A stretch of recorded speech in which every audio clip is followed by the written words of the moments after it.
فروجهن ولا يبدين زينتهن إلا ما ظهر منها وَلْيَضْرِبْنَ بِخُمُرِهِنَّ عَلَى جُيُوبِهِنَّ وَلَا يُبْدِينَ زِينَتَهُنَّ إِلَّا لِبُعُولَتِهِنَّ أَوْ آبَائِهِنَّ أَوْ آبَاءِ بُعُولَتِهِنَّ أَوْ أَبْنَائِهِنَّ أَوْ أَبْنَاءِ بُعُولَتِهِنَّ أَوْ إِخْوَانِهِنَّ أَوْ بَنِي إِخْوَانِهِنَّ أَوْ بَنِي أَخَوَاتِهِنَّ أَوْ نِسَائِهِنَّ أَوْ مَا مَلَكَتْ أَيْمَانُهُنَّ أَوِ التَّابِعِينَ غَيْرِ أُولِي الْإِرْبَةِ مِنَ الرِّجَالِ أَوِ الطَّفْلِ الَّذِينَ لَا يَظْهَرُوا عَلَى عَوْرَاتِ النِّسَاءِ وَلَا يَضْرِبْنَ بِأَرْجُلِهِنَّ لِيُعْلَمَ مَا يُخْفِينَ مِنْ زِينَتِهِنَّ وَتُوبُوا إِلَى اللَّهِ جَمِيعًا أَيُّهَا الْمُؤْمِنُونَ لَعَلَّكُمْ تُفْلِحُونَ. یہ لمبی آیت ہے. اہل ایمان، اے نبی کہہ دیجئے اہل ایمان مردوں سے اپنی نگاہیں نیچی رکھا کریں اور اپنی شرمگاہوں کی حفاظت کریں. یہی ان کے لیے زیادہ پاکیزہ عمل ہے. ان اللہ خبیر بما یصنعون. اور جو کچھ وہ کر رہے ہیں اللہ اس سے واقف ہے. وَقُلْ لِلْمُؤْمِنَاتِ يَغْضُضْنَ مِنْ أَبْصَارِهِنَّ. اور مومن عورتوں سے بھی کہہ دیجئے کہ وہ اپنی نگاہیں جو ہے نیچی رکھا کریں. وَيَحْفَظْنَ فُرُوجَهُنَّ. اپنی شرمگاہوں کی حفاظت کریں. وَلَا يُبْدِينَ زِينَتَهُنَّ إِلَّا مَا ظَهَرَ مِنْهَا. اور اپنی زینت کو ظاہر نہ کیا کریں سوائے اس کے کہ جو بالکل ظاہر ہو جائے. از خود ظاہر ہو. دیکھیے سب سے پہلے میں آپ کو بتا چکا ہوں کہ یہ گھر کے اندر کا پردہ. نگاہیں نیچی رکھنا گھر کے مرد بھی اور گھر کی عورتیں. یہ کیوں کہا گیا؟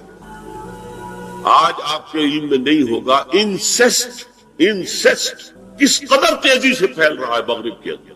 انسیسٹ کہتے ہیں باپ کا اپنی بیٹی سے ملوث ہو جانا، ماں کا اپنے بیٹے سے ملوث ہو جانا، بہن بھائیوں کا آپس میں زناکاری کرنا. یہ انسیسٹ کہتے ہیں. اس وقت امریکہ میں سب سے زیادہ جو پریکٹس ہے وہ سائیکیٹرسٹ کی ہے. بڑی فیسیں ہیں، بڑی دوائیں ہیں. جو فارماسیوٹیکل انڈسٹری ہے اس میں بھی سب سے زیادہ فلرشنگ وہ دوائیں ہیں کہ جو ذہنی امراض ہیں. اور مجھ سے وہاں کئی سائیکیٹرسٹ نے کہا ذہنی امراض کا سب سے بڑا سبب انسیسٹ ہے. بیٹی سے زنا کیا باپ نے، بیٹی کے دل پر جو داغ لگ گیا ہے اس کا دماغی توازن ٹھیک نہیں. بہن سے زنا کیا بھائی نے، اور یہ نہ سمجھیے کہ آپ کے ہاں نہیں ہو رہا. یہ وبا آ چکی. کہیں آپ نے اخبار میں پڑھا ہوگا بیٹی نے جا کر تھانے میں خبر دی کہ باپ نے میرے ساتھ یہ حرکت. یہ ساری چیزیں آج ہو رہی ہیں اس لیے کہ جب زنا کے جو دوائی ہے، داعیات ہیں، جو زنا کی ترغیب ہے وہ پھیلی ہوئی ہوگی، عام ہوگی تو راستے نکالے گے. گھروں میں مرد بھی اپنی نگاہیں نیچی رکھیں. کیا مطلب؟ باپ بھی اپنی بیٹی کو گھور کر نہ دیکھے. بیٹی بیٹی ہے، لڑکی ہے. جوان بھائی بھی اپنی جوان بہن کو گھور کر نہ دیکھے. نگاہیں نیچی. یہ نگاہیں نیچی رکھنا بازار میں چلتے ہوئے نہیں ہے. وہ تو سوسائڈ ہو جائے گی، موت آ جائے گی. تو گاڑی آپ کو روک دے گی. یہ گھر کے اندر ہے. اور اس لیے ہے کہ بہرحال باپ مرد ہے، بیٹی عورت ہے. میں نے آپ کو فرائیڈ کی بات بتا دی ہے. وہ تو کہتا ہی ہے کہ باپ اگر محبت بری نگاہ بیٹی پر ڈال رہا ہے اس میں سیکس ہے، سیکس کا جذبہ ہے. اگر ماں بیٹے پر محبت بری نگاہ ڈال رہی ہے تو سیکس ہے. ایڈیپس کمپلیکس مشہور ہے اس کا. لیکن اپنی جگہ یہ ہے کہ باپ مرد ہے، بیٹی عورت، بھائی مرد ہے، بہن ہے. لہذا گھروں کے اندر بھی اپنی نگاہوں کو نیچا رکھو. میں آپ کو قول سنا چکا ہوں مولانا فراہی کا. اسلائی صاحب نے کہا جب مولانا فراہی نے مجھ سے یہ کہا کہ اصل میں سورہ احزاب میں گھر کے باہر کا پردہ ہے اور سورہ نور میں گھر کے اندر کا پردہ ہے، تو کہتے میری آنکھیں کھل گئی اور چابی مل گئی، کلید مل گئی ان آیات کو سمجھنے کی، ان کی اصل پس منظر کو، حقیقت کو جاننے کا راستہ کھل گیا. تو یہ جو ہے غض بصر یہ باہر کے لیے نہیں ہے، یہ گھر کے اندر کے لیے. بیٹی کا آخر جوان ہو رہی ہے، اس کے سینے کے اوپر کچھ ابھار آ رہا ہے، اس کو گھور کر مت نگاہیں نیچی. قل للمؤمنین یغضوا من ابصارهم ویحفظوا فروجهم ذلک ازکی لهم ان اللہ خبیر بما یصنعون. نوٹ کر لیجئے کہ یہ کہاں ہو رہا ہے؟ گھر میں داخلے کے بعد. گھر میں داخلہ اجازت سے، اور داخلہ ہوگا صرف محرموں کا. گھر کے اندر جو ہے وہ نامحرم تو نہیں آئے گا. یہ میں آگے بیان کر رہا ہوں. وَقُلْ لِلْمُؤْمِنَاتِ يَغْضُضْنَ مِنْ أَبْصَارِهِنَّ وَيَحْفَظْنَ مِنْ فُرُوجِهِنَّ. اور کہہ دیجئے مومن عورتوں سے بھی کہ وہ بھی اپنی نگاہیں جھکا کر رکھیں اور اپنی شرمگاہوں کی حفاظت کریں. وَلَا يُبْدِينَ زِينَتَهُنَّ إِلَّا مَا ظَهَرَ مِنْهَا. اس ٹکڑے پر بڑا قیل و قال ہے جدید مفکرین اور جدید دانشوروں نے کہ وہ اپنی زینت ظاہر نہ کرے سوائے اس کے جو خود ظاہر ہو جائے. وہ کہتے ہیں اس میں چہرہ بھی شامل ہے، اور جب چہرہ شامل ہے تو اس کا مطلب چہرے کا پردہ نہیں ہے. آپ کو بہت سے حضرات نے وہ پڑھی ہوگی بحث جو جنگ میں ہو گئی تھی. ایک صاحب وہ انسٹیٹیوٹ آف پالیسی اسٹڈیز اس کے اسکالر ہیں، ریسرچ کو انہوں نے لکھ دیا کہ الا ما ظہر منہا میں چہرہ ظاہر ہے، شامل ہے، لہذا پردہ نہیں ہے. اور ارشاد احمد حقانی صاحب نے بھی زوردار اس کے اوپر جو ہے وہ تائید لکھ دی، اور گویا کہ کہا کہ اب تو مسئلہ ہی طے ہو گیا. جب ایک ریسرچ اسکالر کہہ رہا ہے تو یہ مولوی ملاٹے جو کہتے پڑھتے ہیں کہ یہ عورت کا جو چہرے کا پردہ ہے، تو بات ختم ہو گئی. The matter is clicked.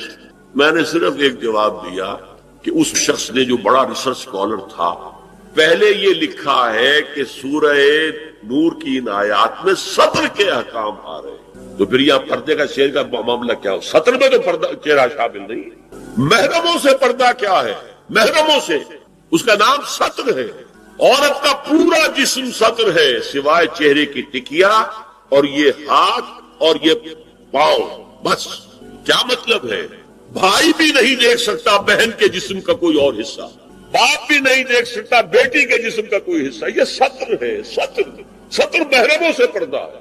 اس سے آگے صرف شوہر یا حسب ضرورت طبیب سرجن، بس یہ محرموں کا. گھر میں عورت رہے گی تو سطر کے ساتھ رہے گی. محرم آئیں گے، چچا اس کا محرم ہے آئے گا، لیکن وہ بھی تو مرد ہے نا. چہرہ تو نہیں ڈھانپے گی لیکن محرم ہے. لیکن باقی جسم سطر، عورت کا پورا جسم سطر ہے سوائے چہرے کی ٹکیا. بال بھی سطر میں شامل ہے. سر پر وہ سکارف جو آج کل بنا ہوا ہے بہت بڑا مسئلہ، انہوں نے چہرے کو نکال دیا، صرف سکارف سمجھا ہوا پر حجاب کہتے ہیں. حالانکہ وہ حجاب پورا تو نہ ہوا، وہ صرف ایک حصہ ہے، لیکن ایک حصہ صحیح ہے. سر کے بال جو ہے وہ چھپے ہونے چاہیے، یہ سطر میں شامل ہے. چہرے کی ٹکیا ہے جو سطر سے باہر، ہاتھ ہے پہنچوں سے باہر، اور پیر ہے ٹخنوں سے نیچے. بس اللہ اللہ. تو فرمایا ما ظہر منہا زینتہن میں الا ما ظہر منہا میں کیا کیا چیزیں آ سکتی ہیں. دیکھیے اگر عورت پوری کی پوری برقعے کے اندر ملبوس ہے، چہرے پر بھی نقاب ہے، آنکھوں کے آگے بھی یا جالی ہے یا کوئی چشمہ ہے، تو پھر بھی اس کے حسن کا ایک حصہ وہ ہے جو ظاہر ہے. اگر طویل القامت ہے، قد و قامت، یہ حسن کا حصہ ہے کہ نہیں، وہ کہاں چھپائے گا. اور غالب نے جو شعر کہا ہے، تیرے سر قامت سے ایک قد آدم قیامت کے فتنے کو کم دیکھتے ہیں. سر قد عورت، اسی طرح جسم سے ڈول ہے، اکیرا بدن ہے، یہ تو نہیں چھپے گا. عورت موٹی ہے، کیسی ہے، جسم جو غیر متناسب ہے، یہ تو نہیں چھپے گا. متناسب ہے اعضاء، قداور ہے، اکیرا بدن ہے. یہ ہے وہ چیزیں کہ جو حجاب کے سلسلے میں ما ظہر منہا، یہاں ہو رہا ہے کہ جو سطر کے سلسلے میں ہے ما ظہر منہا زینت کا، اور وہ چہرہ. لیکن اب اس میں ایک اور بات، وَلْيَضْرِبْنَ بِخُمُرِهِنَّ عَلَى جُيُوبِهِنَّ، یہ بھی گھر کے اندر کی بات ہو رہی ہے. چونکہ میں پہلے بتا چکا ہوں، جلباب ہوتا تھا جب گھر سے باہر نکلتی تھی عورت، تو وہ اپنی چادر لپیٹتی تھی اپنے گرد، چہرہ نہیں ڈھانپتی تھی. صرف چہرے کا حکم دیا گیا اس کے ضمن میں. وہ سورہ احزاب کی آیت ہے، وہ رہ گئی، میں بیان کروں گا. اور خمار اوڑھنی ہوتی تھی جو گھر میں اوڑھتی تھی. گھر میں ظاہر بات ہے کہ جلباب تو نہیں لیا جا سکتا، آخر گھر کا کام کاج کرنا ہے. ہلکی سی اوڑھنی وہ گھر میں. لیکن فرمایا وَلْيَضْرِبْنَ بِخُمُرِهِنَّ عَلَى جُيُوبِهِنَّ، اور انہیں چاہیے کہ اپنی اوڑھیوں کے، بکل اوڑھنیوں کے، اپنے سینوں کے اوپر، گریبانوں کے اوپر بھی مار لیا کریں، تاکہ یہ سینے کے جو ابھار ہیں ان کو ایک ایڈیشنل کور مل جائے. دیکھیے سطر کا تقاضے کیا گن لیجیے.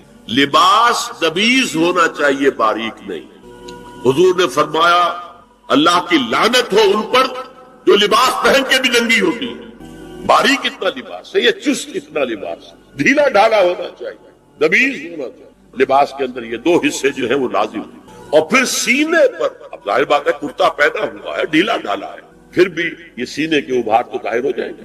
ان پر ایک اضافی اوڑھنی سر پر سے لے کر اور اپنے اس گریبان کے اوپر بکل مار لینا، تاکہ یہ جو نسوانی حسن کا دوسرا مظہر ہے، پہلا چہرہ سب سے بڑا چہرہ.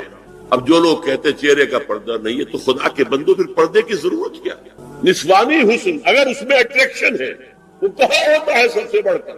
مظہر اول کون سا ہے؟ نسوانی حسن کا چہرہ ہی تو ہے. اب میں ذرا شرم کے ساتھ کہہ رہا ہوں لیکن یہ اپنی شاعری کے کچھ الفاظ آپ کو سنا رہا ہوں. یہ لب لعلین کہاں ہوتے ہیں؟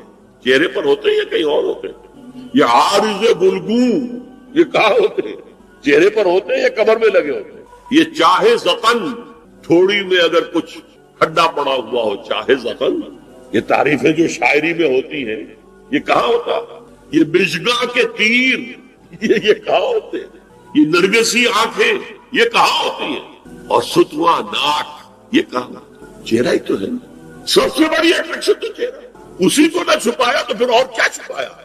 ہاں دوسری چیز چھاتی کے وجوہات بہت اٹریکٹیو ہوتے ہیں انسان کے لیے. اس کے لیے یہ ہے کہ وَلْيَضْرِبْنَ بِخُمُرِهِنَّ عَلَىٰ جُيُوبِهِنَّ. کرتا بھی دبیز کپڑے کا ہو، کرتا جو ہے ڈھیلا ڈھالا بھی ہو، شلوار اور دبیز تر کپڑے کی ہو، ڈھیلی ڈھالی ہو، اور اوڑھنی کا بکل جو ہے اپنے سینے پر مار دیا جائے. اب اس کے بعد فرمایا وَلَا يُبْدِينَ زِينَتَهُنَّ إِلَّا لِبُعُولَتِهِنَّ. اب یہاں یہ زینت کا لفظ آ رہا ہے چہرے کے لیے، اور چہرے ہی میں کچھ سنگھار بھی ہوتا ہے. کچھ سرما لگایا ہوا ہے، فرض کیجئے کسی اور طرح کا کوئی زیور پہنا ہوا ہے، گلے میں پڑا ہے، کانوں میں بندے ہیں وغیرہ وغیرہ. یہ زینت چہرہ اور اس کے ساتھ کوئی بناؤ سنگھار کا معاملہ جس کی کہ حضور صلی اللہ علیہ وسلم نے تلقین کی. عورت کو گھر میں بن سور کر رہنا چاہیے، شوہر کے لیے ایٹریکٹیو رہنا چاہیے. خاص طور پر شوہر جب آنے والا ہے شام کو دفتر سے اس وقت عورت جو ہے بن سور کر رہے ہیں، اس لیے کہ اصل مقصد کیا ہے؟ جتنی بھی انسان میں سیکشول انرجی ہے وہ مرکوز رہے شوہر اور بیوی کے درمیان. یہ فلسفہ